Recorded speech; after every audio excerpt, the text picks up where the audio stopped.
సప్త దిక్కులు.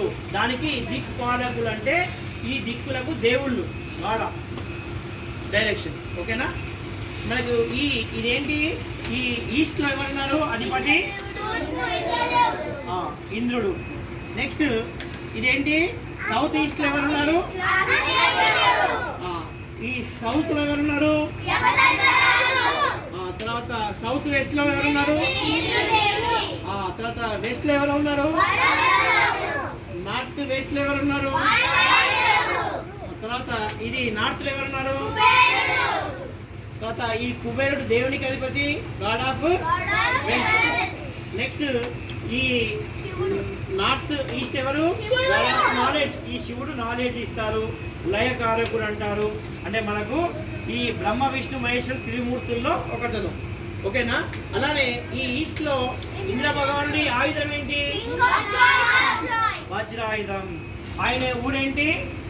అమరావతి. ఆయన వాహనం ఏంటి? ఓకేనా? ఈ అగ్నిదేవుడు ఏం చేస్తారు? God of fire. ఇది యముడు ఎవరు? అంటే ఈ చెడ్డ వాళ్ళని అందరినీ కూడా ఆయుష్ తీసేసుకుంటారు అనమాట. అలానే ఈ నివృత్తి ఏం చేస్తుంటాడు? God of negative force. అంటే మన అనారోగ్యం లేకుండా ఆరోగ్యాన్ని ప్రసాదించడానికి, అంటే మనకు వచ్చే బాధలన్నీ కూడా ఆయన నివృత్తి చేస్తాడు. ఆయన పేరు నివృత్తి. నెక్స్ట్ ఇదేంటి? వర్ణదేవుడు ఎవరు? గాడ్ ఆఫ్ ఏం చేస్తుంటారు మనకి? నెక్స్ట్ ఇది నార్త్ వెస్ట్ ఎవరు ఉంటారు? మనం ఇట్లా ఒక నిమిషం ముక్కు మూసుకొని ఉండగలుగుతామా?